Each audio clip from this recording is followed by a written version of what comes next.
I stared at the email in disbelief, my coffee growing cold beside my keyboard. The largest contract of my career, gone. Stolen by my own brother. "I'm sorry, Sarah," the message read. But Michael made a compelling case for why Aerotech should work with his team instead. His connections with our board members were persuasive. I should have known better. I should have seen it coming. But I never thought my own brother would stoop so low. "I'm Sarah Mitchell, founder of Mitchell Innovation Labs, and this is how my brother's betrayal led to the greatest revelation of his life." The funny thing about betrayal is how quiet it can be.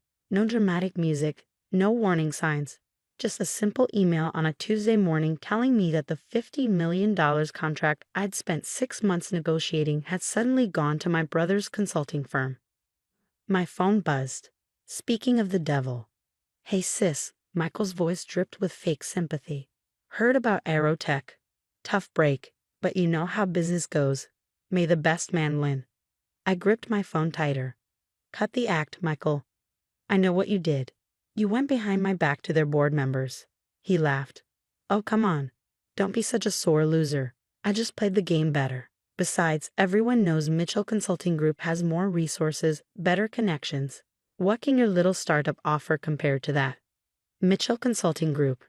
Our father's company, now run by Michael. The legitimate family business, as our father called it. The one I'd refused to join 5 years ago when I started my own firm. "Those were my designs, Michael. My innovation strategy. You can't just." "Can't what?" He cut in. "Can't use my connections. Can't convince a client to make a smarter choice. Face it, Sarah. You're out of your league. Always have been." I closed my eyes, remembering all the times he pulled stunts like this. Taking credit for my ideas in college. Undermining my projects at my first job. Always with that same smug certainty that he deserved whatever he took. "The signing ceremony is Thursday," he continued. "Don't worry, I won't tell anyone how close you came to landing this. Wouldn't want to embarrass you." I ended the call without responding. My hands were shaking, but not from anger, from anticipation. Because there was something Michael didn't know, something no one knew except my most trusted advisors. I opened my laptop and clicked through to a secure folder. Inside was a document I'd been saving for the right moment, proof of every underhanded tactic, every stolen idea, every backroom deal Michael had made over the past 3 years. More importantly, it contained proof of something that would shake Mitchell Consulting Group to its core. My phone buzzed again, this time a text from David Chen, CEO of Aerotech. "Sarah, everything proceeding as discussed. Is M taking the bait?" I smiled, typing back, hook, line, and sinker.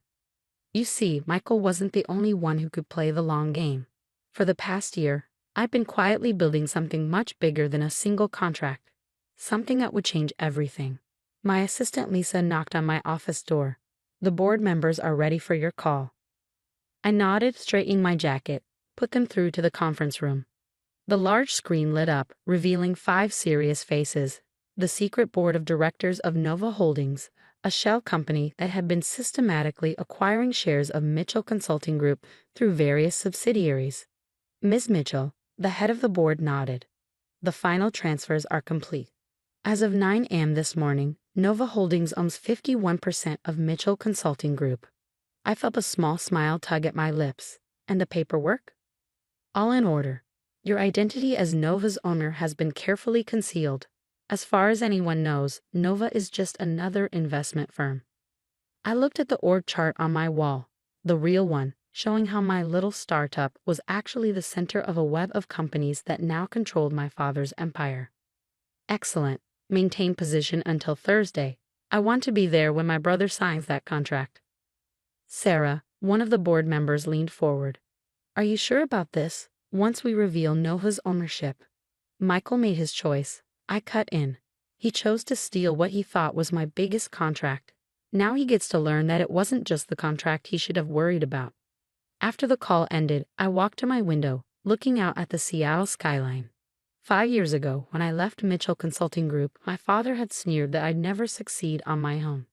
Michael had laughed, certain I'd come crawling back. Instead, I built something they never saw coming.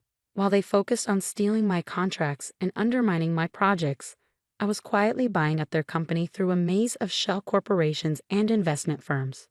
My phone buzzed with another text from Michael. By the way, after I signed the Aerotech contract, the board is considering acquiring your little company. You know, to save you from yourself. Just looking out for my baby sister. I didn't respond. Let him gloat.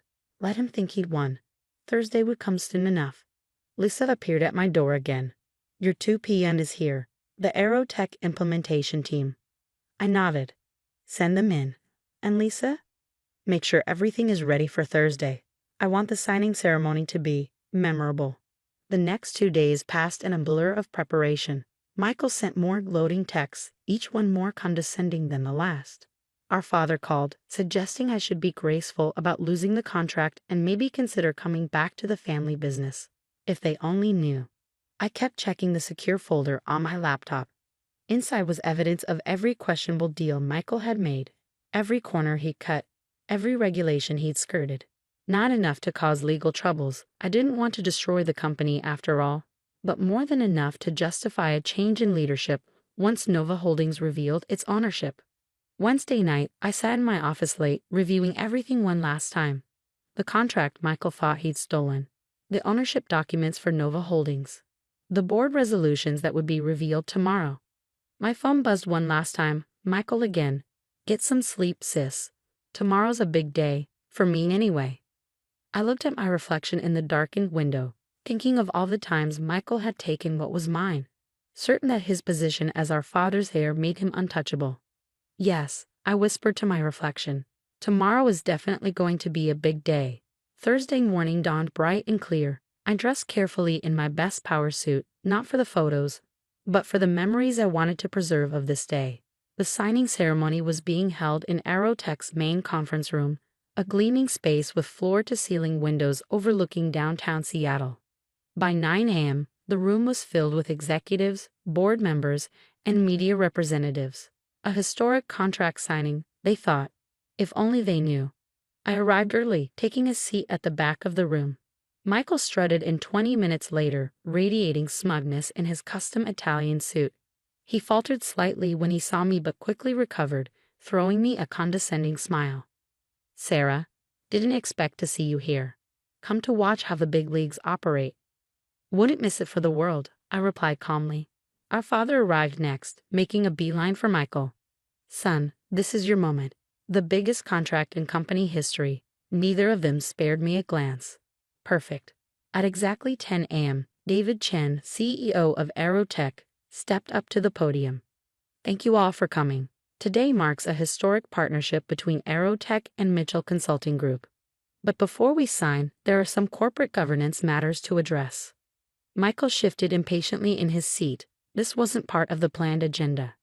As you may know, David continued, recent market activities have led to some changes in Mitchell Consulting Group's ownership structure. I'd like to invite the representative from Nova Holdings to speak.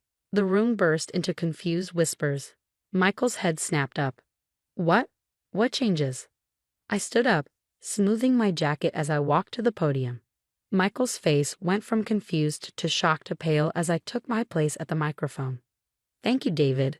For those who don't know me, I'm Sarah Mitchell, CEO of Mitchell Innovation Labs. I'm also the owner and chairperson of Nova Holdings. The whispers grew louder. Michael jumped to his feet. This is ridiculous. Nova Holdings is just an investment firm that owns 51% of Mitchell Consulting Group's shares. I finished for him. Through a series of carefully structured acquisitions over the past year, Nova Holdings has become the majority shareholder of your company, Michael. Our father's face had turned an interesting shade of purple. This is impossible. I clicked a button, bringing up detailed ownership diagrams on the presentation screen. It's not only possible, it's done.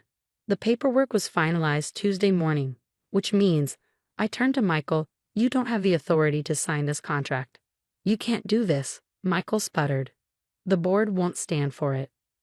Actually, David Chen stepped forward. The board has already approved these changes. Sarah showed us evidence of some concerning business practices under your leadership.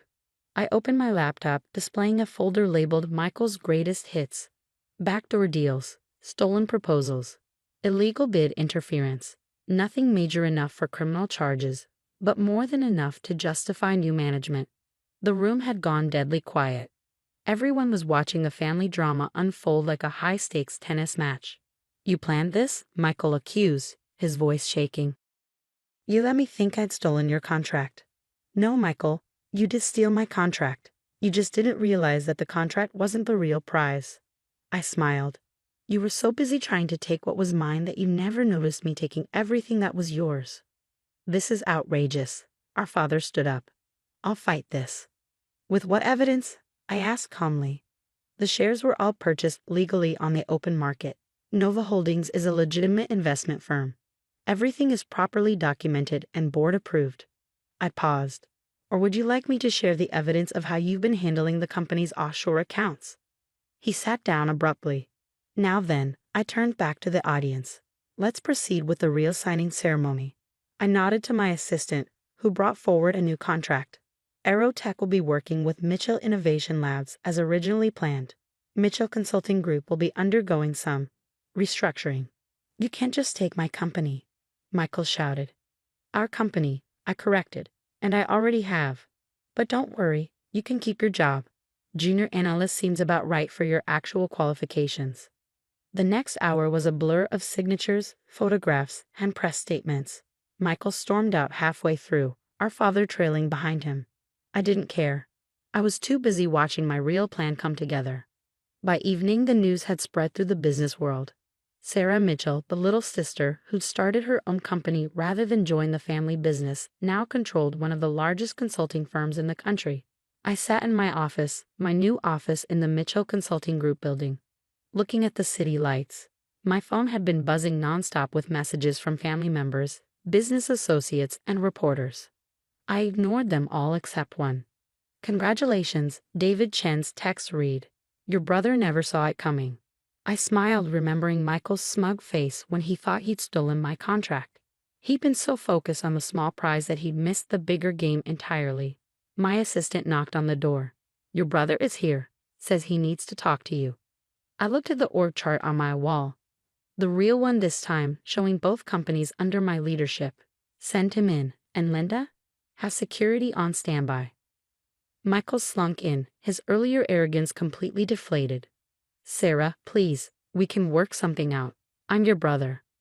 "Funny," I replied, not looking up from my computer. "You didn't seem to care about that when you were stealing my contracts." "That was business. This is different." Now I did look up. "No, Michael. This is business too. The difference is I played it better." I pushed a folder across the desk. "Here's your new contract. Junior analyst position, starting Monday. Standard probationary period." He stared at the folder like it might bite him. "You're not serious." "Dead serious. Take it or leave it.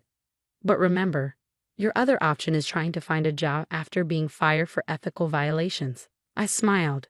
"Your choice." After he left, clutching the folder like a life preserver, I walked to the window. 5 years ago, I walked away from this building, determined to build something of my own. My father and brother had laughed, certain I'd fail. Instead, I built something bigger than they'd ever imagined. Something they never saw coming because they were too busy underestimating me.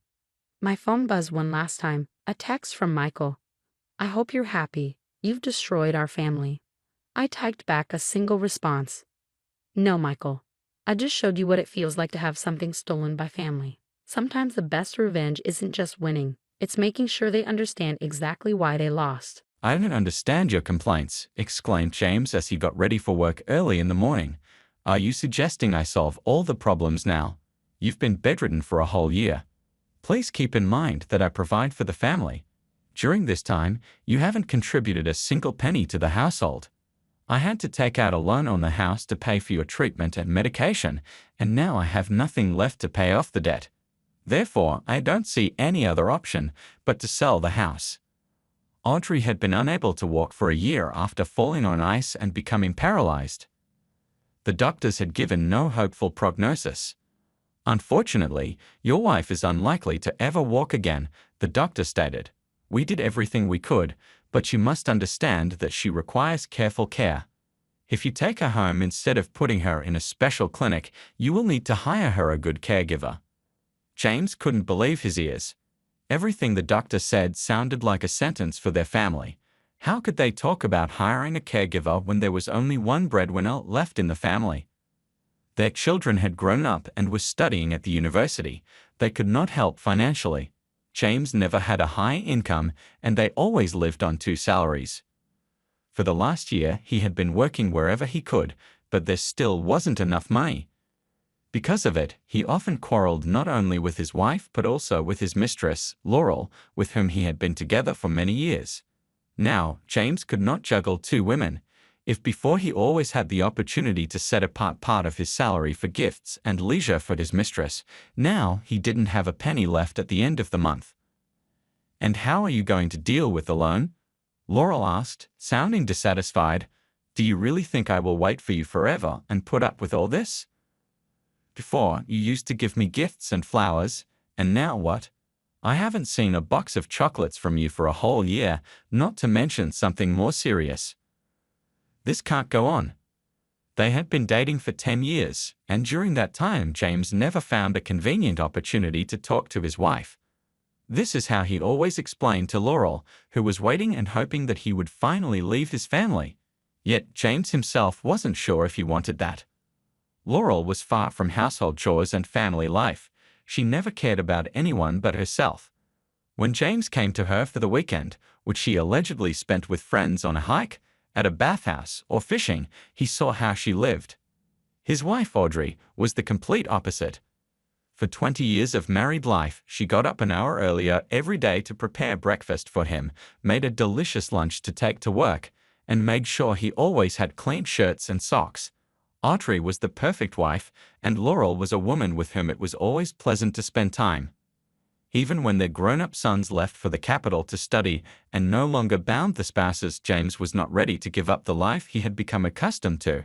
He understood perfectly well that Laurel was unlikely to provide him with the same comfort, so he lived with two families. Besides, he managed to hide his affairs well. After all these years of infidelity, Audrey never even suspected her husband was unfaithful to her. But everything changed after Audrey's injury. James now had to not only work for two but also take on all the household duties.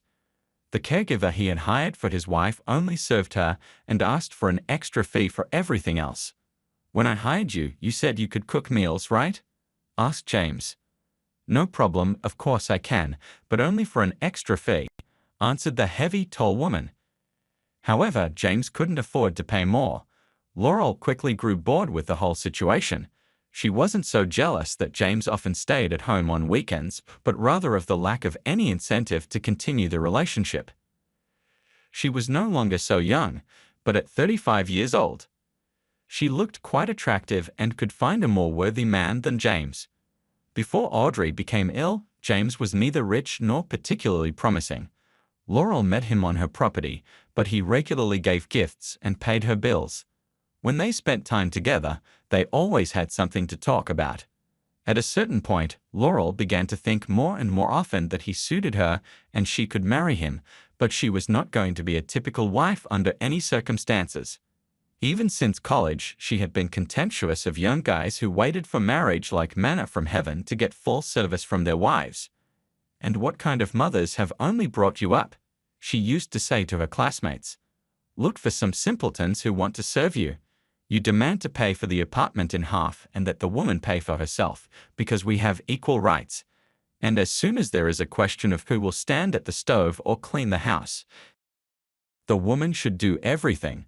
This is absurd."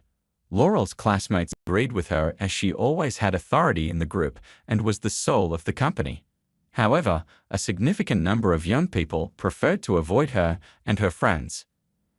Immediately after graduating from college, Laurel got a job as an economist, and a few years later, she took out a mortgage. She was not against relationships, and before James, she had other men, but domestic slavery and other delights of family life were not needed for her. "On the weekend, I'd rather lie at home and read a book than clean, carry groceries, and then stand at the stove," she thought to herself. She met James by chance. He was waiting for the bus late in the evening, and she came to the same stop. After some small talk, James and Laurel found out that they worked in the same business center but on different floors. Since then, they began to drink coffee together, and go to the canteen. James didn't even notice how he fell in love, and Laurel found a version of the relationship that completely satisfied her. James never came to her without a bouquet or empty-handed, while he hadn't given Audrey flowers in several years. Why the extra spending? We have a small income, he always thought to himself. He considered it abnormal to buy such expensive flowers for his wife, yet he always gave Laurel at least 15 roses. Audrey knew that sometimes he took money from their savings but didn't pay much attention to it. After all, they had a family and everything was in common. She never once dared to ask her husband what he took such sums of money for every weekend. Most likely he's hanging out with his friends, she thought to herself. Cheating never crossed her mind. They had been living together for too long, raising 2 children. Their lives were relatively happy but not without nuances. However, what family doesn't have conflicts? They fought very rarely, always trying to find mutual understanding. After several years of being in a relationship, Laurel realized she wanted more. Regular meetings were no longer sufficient for her. She wanted James to be constantly with her.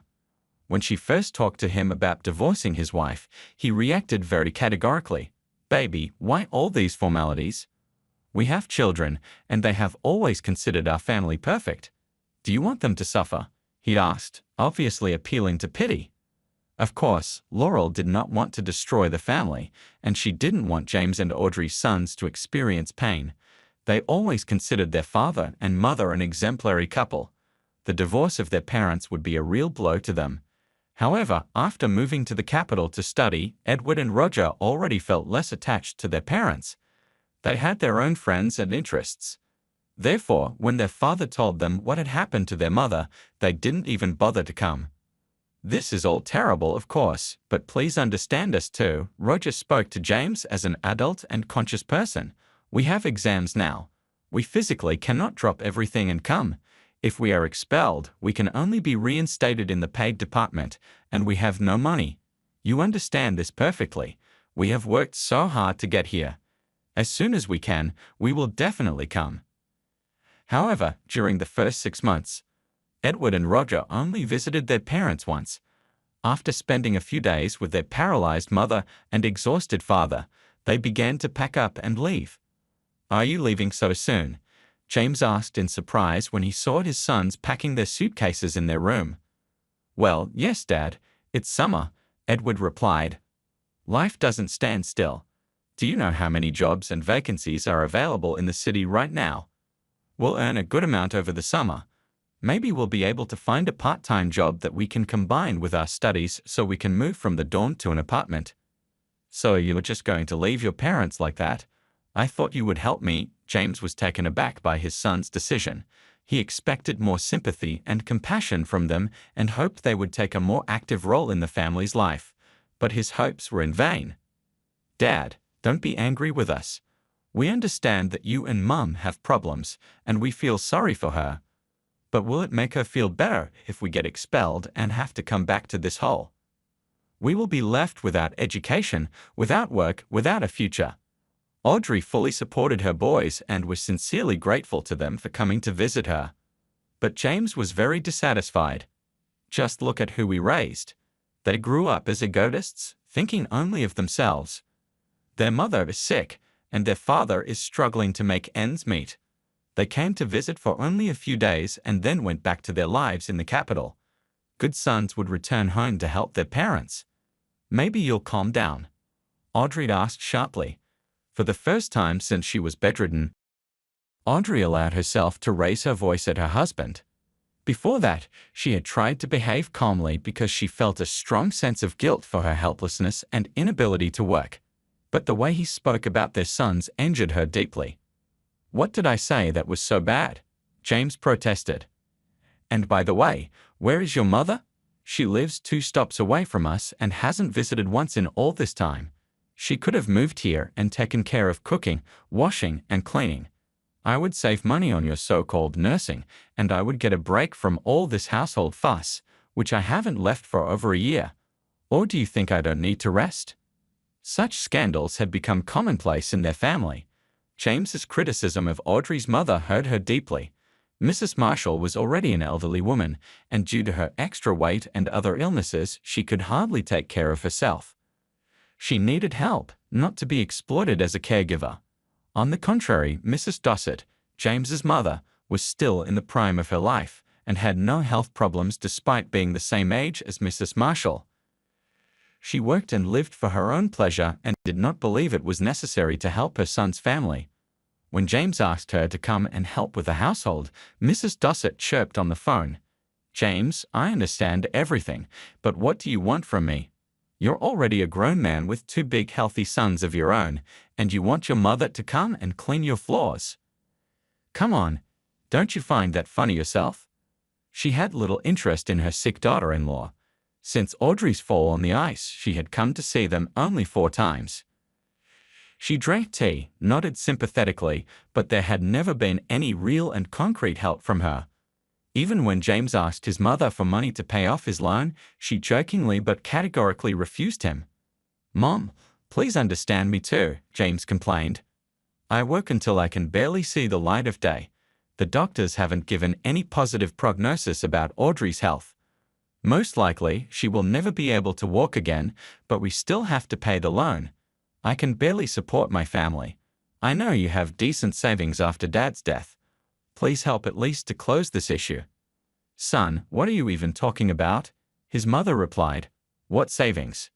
Yes, I won't hide that I inherited some money after your father's death, but you should understand that my pension is not that big, and I still need to live somehow. And I'm not young anymore. Who knows what I might need? But you should thank me for insisting that your father buy you a small but separate house." After this conversation, James mentioned for the first time that he wanted to sell the house. "Audrey, I can't do this anymore. Honestly, I've almost decided to sell the house. I don't see any other way out. I can't work as hard as I did all this year while you're bedridden. I can't keep up with this pace. I'm only 41 years old.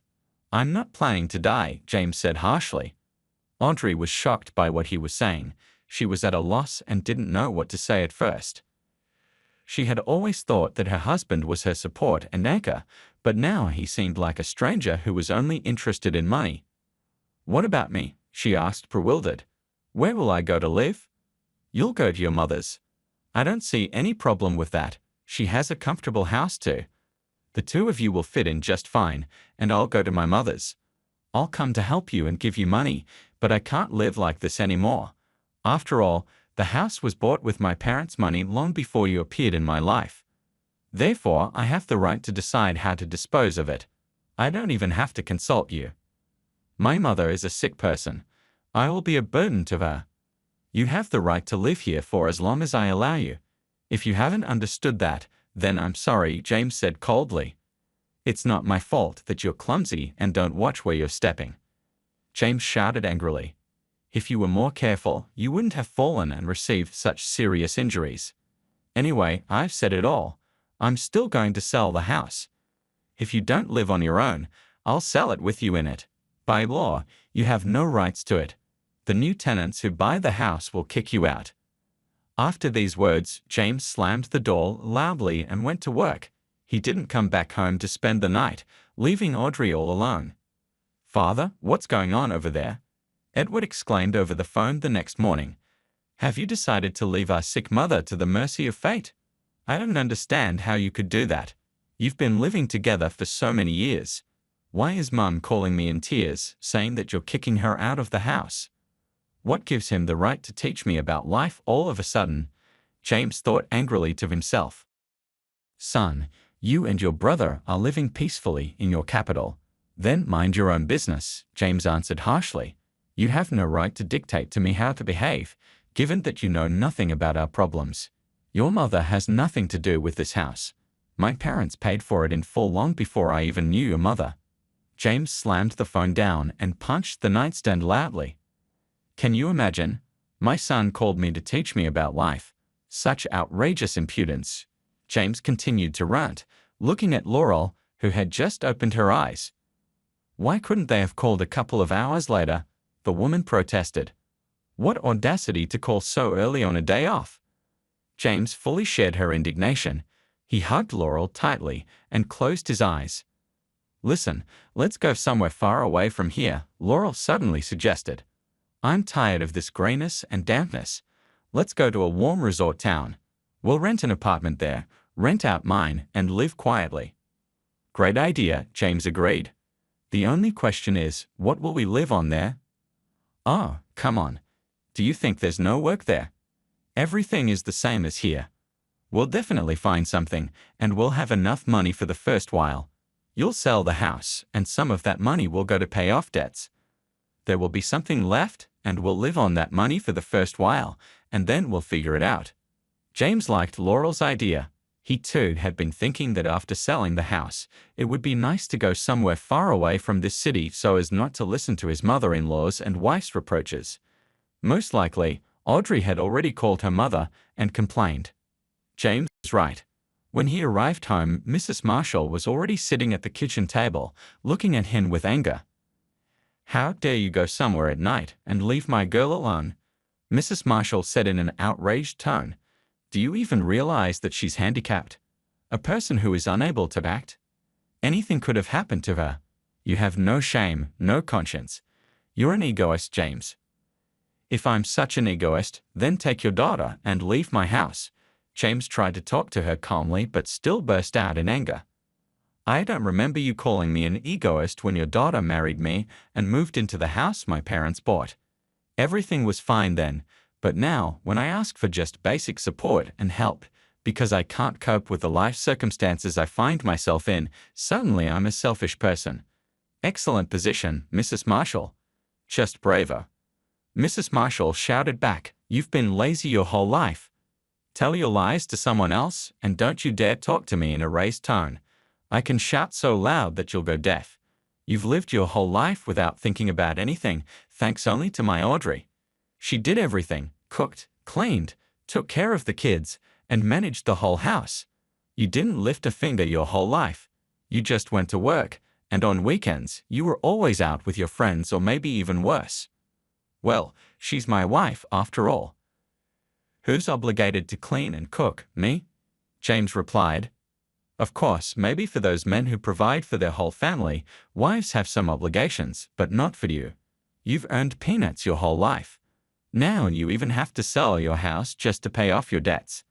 He wanted to hit her but restrained himself and sat on a stool across from Mrs. Marshall.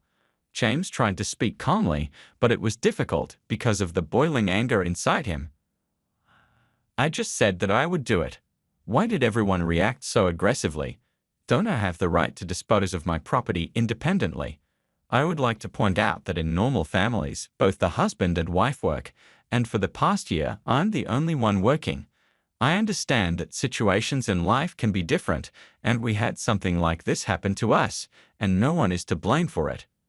But why don't I have the right to be relieved of this burden? As soon as she became disabled, did you immediately consider her a burden?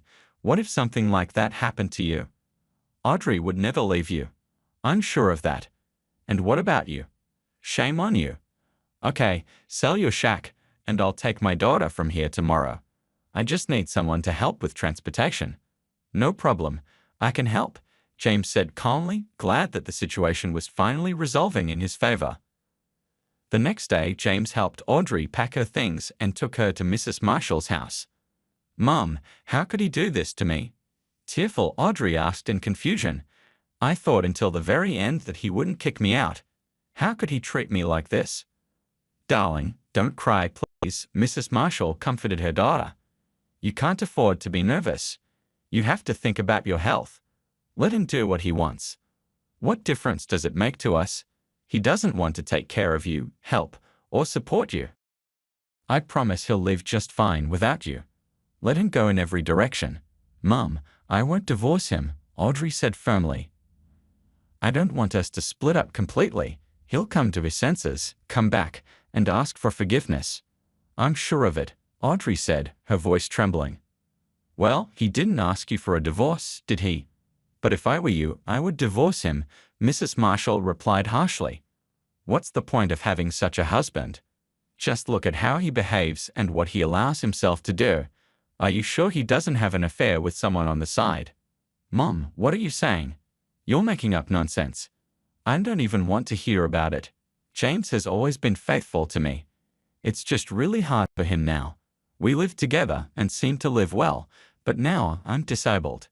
Do you think it's easy? He asked his mother for money to pay off debts, but she didn't give it to him, even though she received all the inheritance from his father. Audrey protested. There's a lot that your James wants, Mrs. Marshall objected. Audrey, look at him objectively.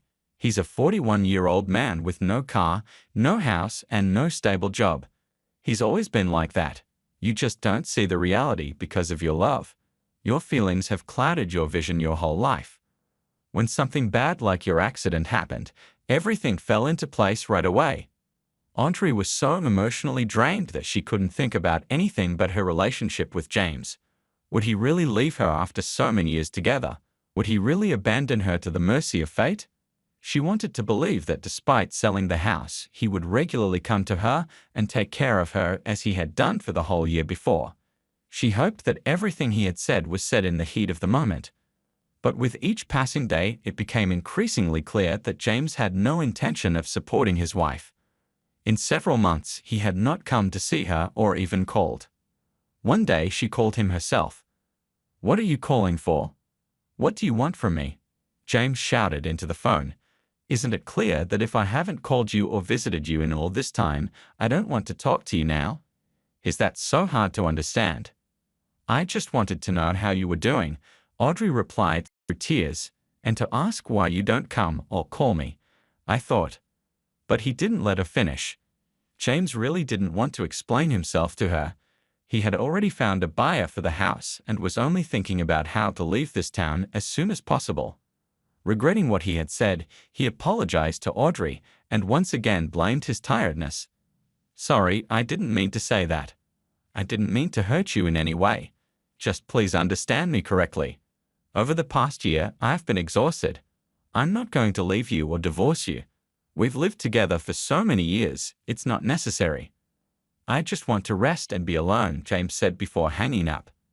Despite the unpleasant conversation, Audrey felt a strange comfort in hearing his voice after so many months. Her sons now called 3 times a week, a significant increase from their previous once-a-month routine. Although her physical condition didn't improve, the support of her mother and sons bolstered her mental health. "We should think of a hobby for you," Mrs. Marshall suggested one day. "You used to knit well, didn't you?" "Mom, you're kidding," Audrey replied with a smile. "That was back in high school. It's been ages since I held knitting needles. I could hardly knit a sock now without mistakes." "We'll see about that." That same day, Mrs. Marshall struggled to the market and bought her daughter some wool and needles. Audrey picked up her once favorite but long-forgotten task and realized she hadn't forgotten a thing. "Well, you see. And you were worried," Mrs. Marshall said, smiling. "Now I'll make us some tea." Despite her fatigue and health problems, Mrs. Marshall took great pleasure in caring for her sick daughter. Under her mother's wing, Audrey's psychological state gradually improved. To distract herself from the daily monotony, Audrey started blogging. She inspired others in similar situations to enjoy life and strive for something more. Meanwhile, James finally formalized the sale of the house. "Well, Mom, we're leaving," he told Mrs. Dossett on the day the deal was finalized. "I'll pay off all my debts tomorrow, and finally we'll be able to leave." "Who's we?" his mother asked in surprise. "What are you up to, and where are you going?" "It's me and my girlfriend Laurel. We've decided to temporarily live on the coast." Mrs. Dossett looked at her son with wide eyes. "What about Audrey? Are you planning to divorce her?" "Mom, why all the formalities? We don't live together anyway. Running around doing paperwork is not a good idea. Besides, she's handicapped.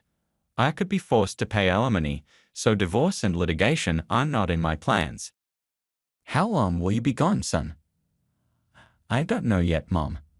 I just want to live in a warm and beautiful town for a while. If I'm lucky enough to get a job there, I might stay forever. You can come visit us, but you must understand that Audrey and her mother should not know where I am or with whom I left. We don't want any scandals or disputes. Doesn't this woman of yours want to be your lawful wife? Is she happy with just being a girlfriend?" I don't know, Mom, honestly. She and I have only talked about it a couple of times at most, but she doesn't insist on anything. So probably she's fine with it. But as you realize, I'm definitely not going to marry her. A few days later, James bought tickets, and they flew out. Never before had he felt so light and free. At last, he was rid of the shackles he had been bound by for a whole year. Upon arriving in the southern town, they rented a modest one-room apartment. It will be enough for the first time, and then we'll decide what to do, Laurel said, very happy that they were finally alone together. James's family no longer loomed on the horizon, and they didn't have to hide or meet only on certain days. Audrey hardly ever thought about James. One day she caught herself realizing that she hadn't thought about him in months. Her anger about the sale of the house and his behavior had faded. Deep down, she still loved him and feared hearing the same rough and indifferent voice as when she had called him to find out how he was doing. Edward and Roger were indignant at their father's actions. "What a jerk our father is," Roger said. "I don't know about you, Edward, but I don't want to know him anymore. How could he do such a thing?" "Don't judge, or you will be judged," replied his brother. "You don't know what you would have done in his place." "Well, I wouldn't leave an invalid wife. That's inhumane." "Okay, stop it. Mom will be upset if she hears our conversation. Let's agree to act neutrally towards him without any negativity so as not to upset Mom." "Okay, I agree. Actually, it's better not to talk about our father in front of her. Let him do what he wants. We're grown-ups now, we don't need him. We'll survive better without him and his occasional fatherly talks, which happened once a month at best. Besides, we never had particularly close relationships with Grandma either. Truth be told, when the grandchildren were born, Mrs. Dossett was still working and had no time for diapers and onesies. When she found out she had become a grandma, she joked, "Don't you dare call me that in public. I'm still young and have my whole life ahead of me." It was said in a playful tone, but there was a grain of truth to it. She didn't want to associate herself with her grandchildren or admit that the years had caught up with her. Mrs. Dossett was always a big fan of the high society lifestyle. She regularly attended interesting events, went on excursions to other cities, and socialized with her friends. She had no time for fussing with small children. Mrs. Marshall, on the other hand, always helped her daughter. When the boys were very young, she regularly babysat them. When they grew older, she often took them to daycare and then picked them up from school. "Mom, if it weren't for you, I don't know how I would have raised my children," Audrey said to her once. "If you weren't so involved in the lives of your grandkids, I would never have coped." Mrs. Marshall was pleased to hear these words. She understood that it was much harder for children to live nowadays than it was in their time. Finding a job was very difficult, and even with good education, experience, and skills, one could suddenly become homeless. She loved her daughter very much and always tried to support her, even though she never approved of Audrey's choices. She made an effort to behave very politely and correctly towards James. Looking at Audrey now, she truly hoped that someday she would stand on her own 2 feet. Mrs. Marshall was increasingly worried about her daughter, who had lost the support and backbone of her husband. Unlike her daughter, the wise, experienced woman understood that James had no plans to return to his sick wife. Mrs. Marshall was concerned for her daughter, but believed in her resilience. Little did she know, trouble was about to strike her family firsthand. "Son, it's been 3 years," James heard his mother's voice on the phone. "I have some bad news for you. You need to come to your hometown right away." "Mom, can you tell me what happened?" he asked. "I can't just drive back and forth like this. I'm working." For 3 years, James and Laurel had been living in a resort town. They'd both found jobs and rented an apartment together.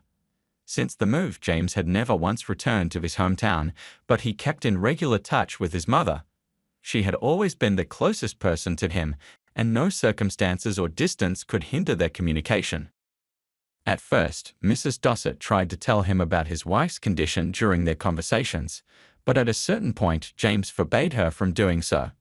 "Mom, I'm not going back to the past, so Audrey's life is of no interest to me at all," he said curtly. "Especially since she has someone to take care of her. I believe I owe her nothing." Sometime after the move, he changed his phone number and gave it only to his mother. He cut off contact even with his own sons. Audrey is dead, Mrs. Dossett said quietly. And my advice to you is to come to the funeral because there might be something valuable for you too. Mom, I don't understand you. What are you talking about? James was annoyed by the mystery. You're obviously not telling me something, and I'm not going anywhere until you explain. James, I've tried to tell you about Audrey many times, but you didn't want to listen, his mother replied. Now, I can't sum it all up in a few words. That's why I'm asking you to come immediately. I don't need cryptic messages, Mom. Tell me everything straightforwardly, or I'm not going anywhere, James insisted. What's with the unnecessary mystery? I honestly don't understand why I have to drop everything and come to the funeral of the woman I've had nothing to do with for a long time, James protested. Okay, look, you need to come for the inheritance. I hope that's a good enough argument for you, his mother replied firmly. Ridiculous, Mom. What inheritance? Audrey didn't have a dime to her name. I was actually surprised she didn't divorce me and demand alimony for her disability support. How did they make ends meet there? James, there's a lot you don't know. A lot has changed in the 3 years you've been out of town. Audrey stopped being a beggar a year after you left. She's a star. Look her up on the internet. She has her own blog. You have no idea how much money she's been making from advertising alone, not to mention she created her own brand of knitwear that she sold online. She also had a bunch of local TV contracts. James, you're not officially divorced, so you're a legitimate heir like your sons.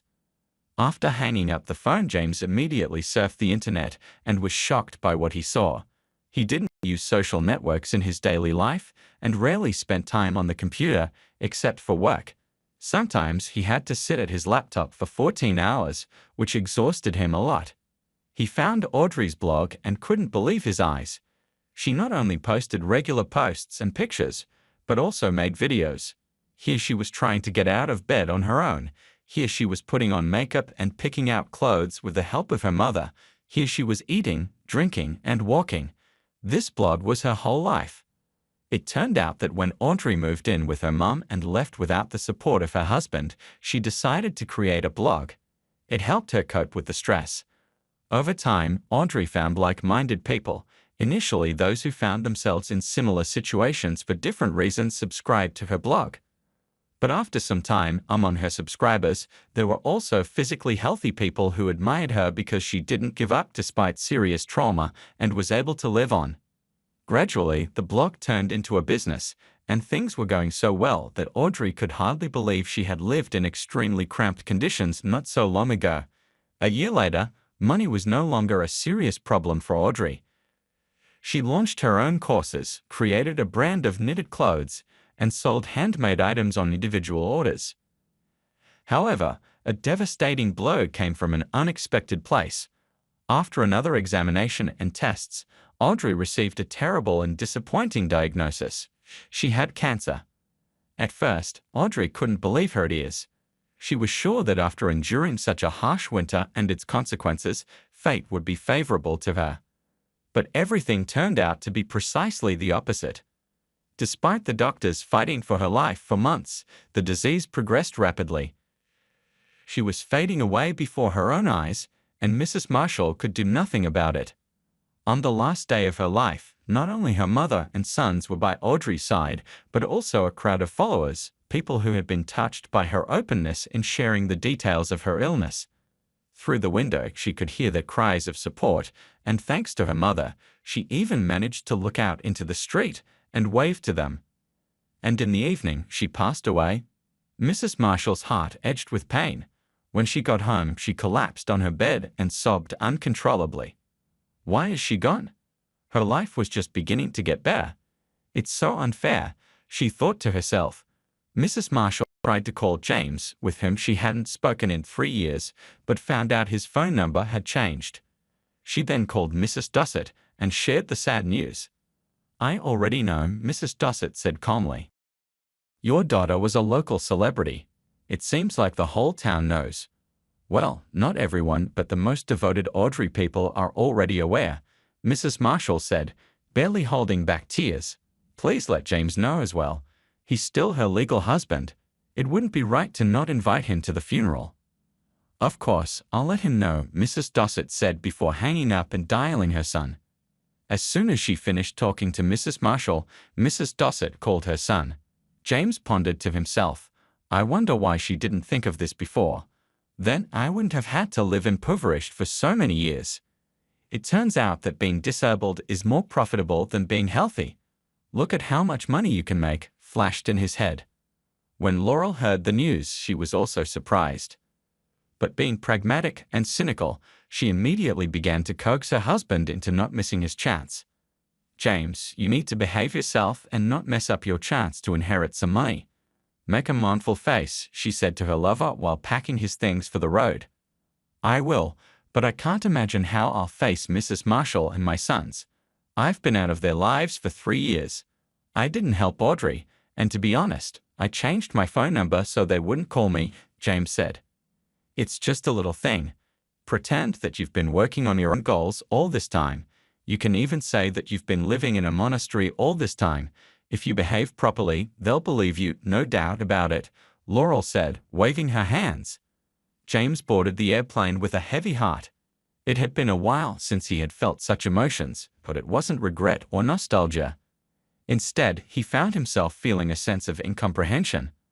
Why had she only succeeded after he left her? James thought bitterly. He was angry about the fact that he had worked tirelessly for a whole year without breaks, believing she had been a heavy burden on him. He blamed her for not finding a way to earn money sooner, which would have prevented him from resorting to credit and selling their house. Little did he reflect on how he had squandered their savings on lavish gifts for Laurel, leading to financial strain and the need for loans to cover Audrey's treatment and subsequent house sale. After leaving the airport, James immediately hailed a cab and headed for his mother's house. Seeing her at the doorstep, he embraced her tightly, saying, Mom, I missed you so much. However, in the coming days he was to face people he had estranged from and who harbored no warmth towards him. Yet James was surprised by their restrained reactions. During the funeral and wake, Mrs. Marshall greeted James politely but distantly, acknowledging him only with a brief hello before stepping aside. Edward and Roger nodded at their father upon his arrival, but kept their distance, making it clear that years of estrangement had rendered him a stranger. They showed no outward disrespect, but maintained a formal demeanor. Mom, James started, seeking clarification. Who was that man standing next to Mrs. Marshall? I've never seen him before, some relative or friend. That's her father. I don't know why he's here. He's probably interested in the inheritance too. The last time he saw his daughter, she was still a baby, Mrs. Dossett replied calmly. Speaking of inheritance, James pressed, what are we going to do about it? Are you suggesting I stay here for 6 months to wait to inherit? I'd prefer to settle the matter quickly. It's too early to discuss money, James. You shouldn't rush into these matters, his mother advised. It would be improper to focus on inheritance so soon. James reluctantly agreed. He realized it was wiser to play his cards close to his chest and feign a desire to rebuild family ties rather than openly pursue his financial interests. That's right, Laurel chimed in over the phone. You attended the funeral, put on a sullen face, but that's not enough. You need to show genuine remorse for not being there all these years. Go talk to the boys, invite them out, spend time with them. Taking this advice to heart, James visited Mrs. Marshall's home where Edward and Roger were staying. The young men received their father with reluctance but maintained civility, inviting him inside. Boys, James began tentatively. I have to tell you something critical, James began sullenly, pouring himself a drink. Your mum was an excellent person, and for many years we loved each other deeply. But fate treated her very cruelly, and coping with it was impossible. Let her rest in peace, he spoke sincerely, hoping Edward and Roger could sense his grief. However, they sat silently opposite him, their expressions unreadable. Suddenly, the door creaked open, and an elderly man with a weathered face stumbled into the room. It was clear he had been drinking heavily, which made him appear older than he was. And who is this? James asked, squinting slightly. One more guest. Edward and Roger looked uncomfortable with the man's arrival, but reluctantly tolerated his presence in their home. "I'm Audrey's father, Gordon," the man slurred, his words thick with alcohol. "And you're her husband, right? So you're my son-in-law. Well, we finally meet." Gordon approached James closely, placing a hand on his shoulder and exclaiming, "Let's toast to Audrey." James poured glasses of clear liquid as Mrs. Marshall arrived. Her grandchildren retreated to their rooms, leaving her to join James and Gordon at the table. "So you're still drinking," she said reproachfully to Gordon. "And you, son-in-law, have shown up. I wish I never had to see you again." It was the first time since the funeral that Mrs. Marshall expressed her true feelings. "You've been away for 3 years, and now you come to mourn and make a spectacle of yourself as if you were devastated. You should be ashamed." "Helen, don't insult my son-in-law," Gordon interjected, standing up for James. "At least I've finally met him. We never crossed paths before today, which isn't right." "I shouldn't have called you to the funeral in the first place," Mrs. Marshall retorted angrily. "You're just as you were 40 years ago when I left you." "Oh, Helen, you're too harsh," Gordon replied, his words slurring slightly. "It was you who kept me from Audrey. I was always ready to do anything for you and our daughter, but you ruined our family and left your husband to fend for himself. And as for my drinking, who hasn't sinned in our time? A sober man is hard to find, and I've always worked hard." Mrs. Marshall listened with a mix of disgust and regret, recalling her impulsive marriage to Gordon. In the early years he was a different man, but soon his drinking escalated. There were times he staggered home from work, barely standing, yet his job overlooked his behavior as long as no accidents occurred. Life became unbearable after Audrey's birth, with Gordon becoming volatile. There was one occasion he had beaten Mrs. Marshall so severely she struggled to get out of bed the next day. After that, she fled to her mother's to safety. As the tension mounted in the room, James remained quiet, absorbing the complicated dynamics of Audrey's family, unsure how to navigate the emotions swirling around him. She saw no other way out. Her mother had always been firm with Gordon, and when she swiftly kicked him out and gave him a firm slap, he didn't push to continue their life together after the divorce. Gordon never saw his daughter, Audrey, again, and she rarely asked about him beyond her childhood years. Back then, Mrs. Marshall would put on a sorrowful face and say he had passed away long ago. After divorcing Mrs. Marshall, Gordon married twice more but never had children, which didn't seem to bother him much. Mrs. Marshall wasn't sure why she called Gordon to tell him about Audrey's death. Maybe it just felt wrong to keep such an event from him. It wasn't a celebration or a birthday. It was a significant moment, like a birth or a wedding. Gordon scraped together some money from his part-time job and attended the funeral. He seemed less concerned about Audrey herself than about what he might inherit. When Mrs. Marshall shared details about Audrey with her ex-husband, who she hadn't seen in over 40 years, he listened without showing much emotion. "All that Audrey was," Mrs. Marshall lamented. "Look at these socks she knitted. She was such an exemplary daughter, but fate treated her so cruelly." Mrs. Marshall believed both Gordon and James, Audrey's legal husband, had come to give her a proper send-off and closure. However, she was unaware that their motives were primarily financial. The day after the funeral, Roger approached his grandmother with a serious concern. "Granny, when is he leaving?" Roger asked. "I can't stand his drinking every day, and now he's found common ground with our father. Are they going to drink here every day now?" Both Roger and Edward were deeply upset by the situation. Unlike their grandmother, who wanted to see the best in everyone, they understood why their father had suddenly reappeared after 3 years of neglecting them and their sick mother. "How can we just let him stay?" Roger continued indignantly. "He came to say goodbye to Mum. Please, can't we just endure him for another week? It's been 9 days already. We've remembered Mum," Edward added, "and tomorrow they should leave." "I highly doubt that," Roger retorted. "And don't you see why they're really here? It's obvious they're here for the money." "How dare you speak like that?" Mrs. Marshall exclaimed. "You're a cultured and well-mannered young man. Behave yourself." "I am behaving," Roger replied firmly, though respectfully. I suggest you tell them the whole truth, and you'll see how they react, Mrs. Marshall advised. They'll find out eventually. Why rush to tell them now? So they won't linger around here for another 6 months, waiting for their inheritance. What's the point? One is a complete alcoholic, and the other, well, I don't even want to talk about him. Roger, you can't do that. James is your father, after all. He and Audrey lived together for so many years. Can't you just let it be? Yes, Grandma, I can, and I really want to. My brother supports me completely. We don't need a father like that. We've seen what kind of man he is. Despite his grandmother's pleas, Roger remained firm in his decision to announce who would inherit his mother's fortune.